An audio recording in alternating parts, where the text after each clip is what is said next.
Amerika öz silahlarını 3-cü ölkə üzərindən Ukraynaya verəcək. Belə bir hallarla rastlaşmaq mümkündürmü? Tamamilə doğrudur. Dünyanın silah bazarı tek Amerikanın elinde değil. O kadar mühtekirler var, o kadar qara bazar var dünyada silah bazarı. Ukrayna istediğini pulu varsa, pulu da Avrupa'na verir, özde gimbal verir. İstediği silahı pis yaxşı hardansa tapacaq. Ya hemen silahı, ya hemen silahın alternatifini tapacaq. Bugün silah tapma problem değil. Ümumiyyətlə dünyada pul varsa, pula her şeyi almaq ve satmaq mümkündür. Bilirsiniz mi? Ona göre de bu müharibenin tez zamanda bir sonlanmasını perspektifini ben görmürəm. Yəqin müharibə hələ üzücü, yorucu və dağıdıcı müharibə hələ davam edəcəkdir. Və Rusiya, Kreml fərqindədir ki, bugün müharibənin uzanması Rusiya əraziləri daha çox dron zərbələri alacaq və hətta yeni raketlərin Ukrayna istehsalı və yaxud da ki, Ukraynanın xarici dövlətlərdən aldığı raketlərin hücumuna məruz qalacaq. İqtisadiyyat çökür, Rusiya zəifləyir. Yəni bilirəm, bunu Rusiyada başa düşməmiş deyirlər, amma Rusiya nə zamana qədər Ukraynadan gələn dron hücumlarına dözə biləcək, raket hücumlarına dözə biləcək?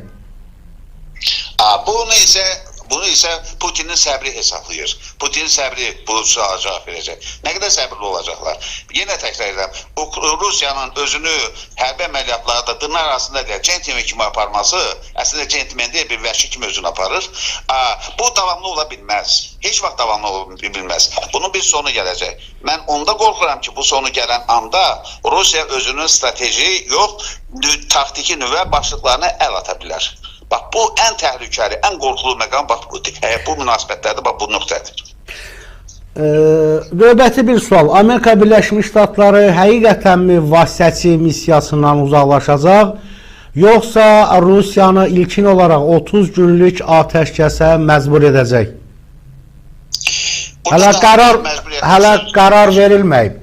Amma mən bu sualına sizə müraciət edirəm. Buyurun, ben cevap vereyim. Demek 30 günlük ateşkes kurtardı. Bugün evet. Artık Rus silahlı qüvvələr akşamda Kiyev'i bombardıman ettiler. O raketlerle. Cumhurbaşkanı hücumundan 30 gün bitti.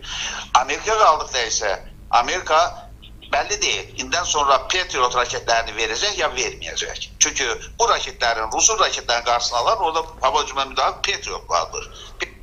Masa artık demək olar ki, Ukrayna fəzası müdafiəsizdir. Bunların hamısının həllini yenə təkrar edirəm. Qoy sizin hörmətli izləyiciləriniz də bilsin. Onlara mən həm də təşəkkür edirəm ki, sizə həmişə çox böyük ehtiramla qulaq asırlar. İndən sonra müharibənin növbəti həftəsində nə baş verəcək? Bugün o proqnozlaşdırmaq mümkün deyil. Ruslar demiş, yaşayarıq, görərik. Görək nə olacaq. Və Trump bütün dünyanın gözü qarşısında söz verdi. Söz ki, mən bu müharibəni dayandıracam. Amma ən əsas dünyanın Ukraynadakı gözlədiyi sülhə nail ola bilmədi və qalan bir həftədə də Rusiyanı atəşkəsə razı sala biləcəyi inandırıcı görünmür. Əksinə görünən odur ki, məsələlər ciddiləşir və problem dalana dirənir. Çox mürəkkəb bir vəziyyət yaranıb.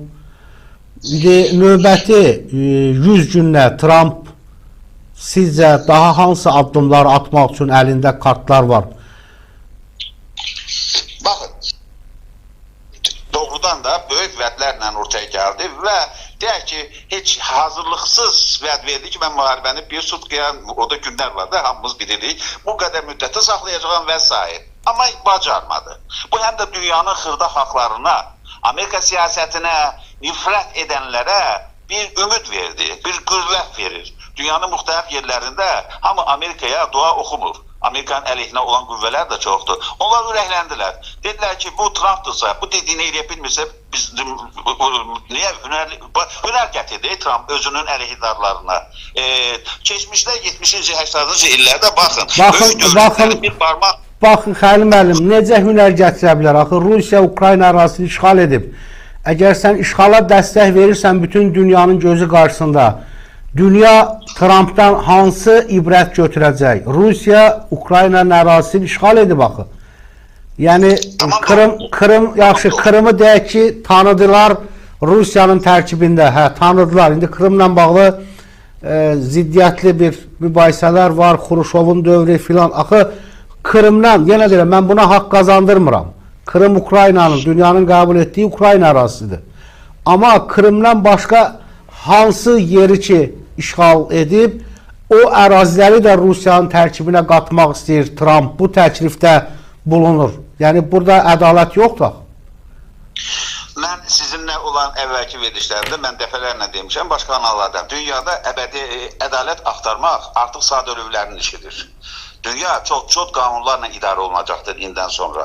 Rusiyanın Krımı Rus tərəfindən tutulmasının işğalını Amerika qəbul edirsə, o indidən Qırlandiya hazırlaşır. Hazırlaşır ki, illərin birində, yaxın illərdə o da Qırlandiyada həmən əməliyyatları ola bilər aparsın və o da götürsün və dünya ictimaiyyəti də onu qəbul etsin. Necə Kosovonu qəbul etdilər. Bilirsiniz, bu çox mürəkkəb gedişli bir şahmat oyunudur dünya siyasəti indi. Bilirsiniz, buna bir tərəfli baxmaqla bir ümumi mənzərəni canlandırmaq göz önündə mümkün deyil. Mən bayaqki sualımın cavabımı davamı edim qısa olaraq. Demək, keçmişdə xırda dövlətlər böyük dövlətlərdən çox bərk qorxurdular. Ehtiyatlanırdılar. Onların bir göstərişi qanun idi.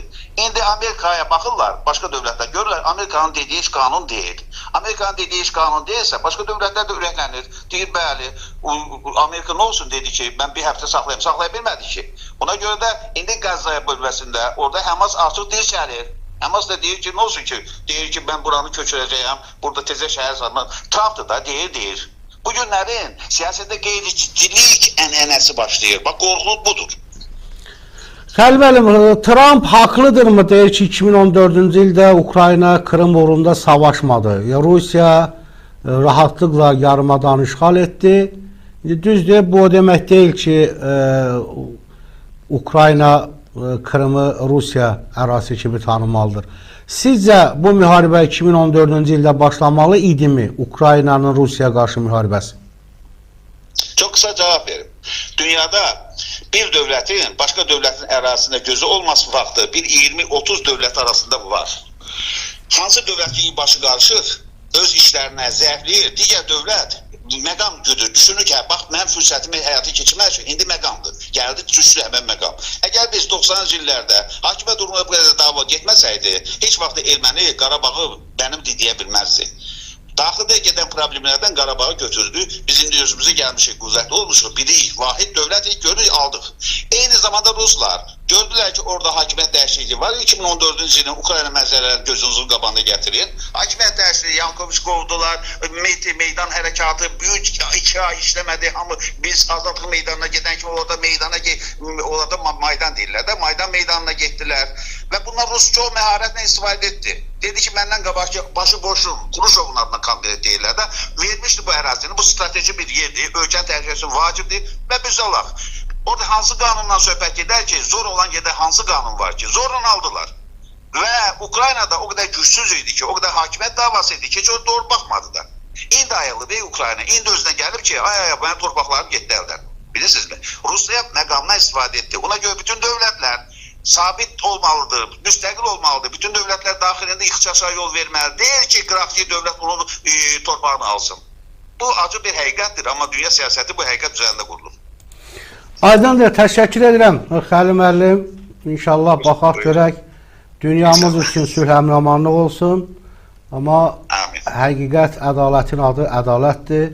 Burada Ukrayna təklənir, həm də Ukraynanın bu rüsvayçı sülhə getməsi bütün dünyada hüquq deyilən, ədalət deyilən varlığın olmamasına gətirib çıxaracaq. Amma biz buna sevdirik ki, 2-ci Dünya müharibəsindən sonra yeganə Azərbaycan dövlətidir ki, ərazi bütövlüyün tam bərpa etdi. Buna görə də biz ordumuza başda şəhidlərimiz olmaqla, qazilərimiz olmaqla, Azərbaycan xalqı, ordumuz, əskərlərimiz, Cənab Ali Başkomandan, yəni o birlik ki, bizi bu yerə gətirib çıxartdı. Biz dünyada 2-ci Dünya Savaşından sonra yeganə dövlətik ki, ərazi bütövlüyümüzü bərpa etmişik. Yəni, kiminsə səhvindən görürsün müharibələr olur. Bu müharibələrdə nə qədər itkilər olur. İqtisadi, maddi, insan itkiləri və Allah bizim xalqımızı, dövlətimizi ondan qorusun. Təşəkkür edirəm Xəlil müəllim. Sağ olun. Evet. Təşəkkürlər, sağ olun. Əziz və hörmətli izləyicilər, Xəlil Qarahmədov idi, Tarixi Şəxsiyyətlər jurnalının baş redaktoru. Belə əziz dostlar, dəyərli tamaşaçılar, icazənizlə mən sizdən sağollaşıram. Növbəti verilişdə görüşmək ümidi ilə sağ olun, sağlıqla qalın.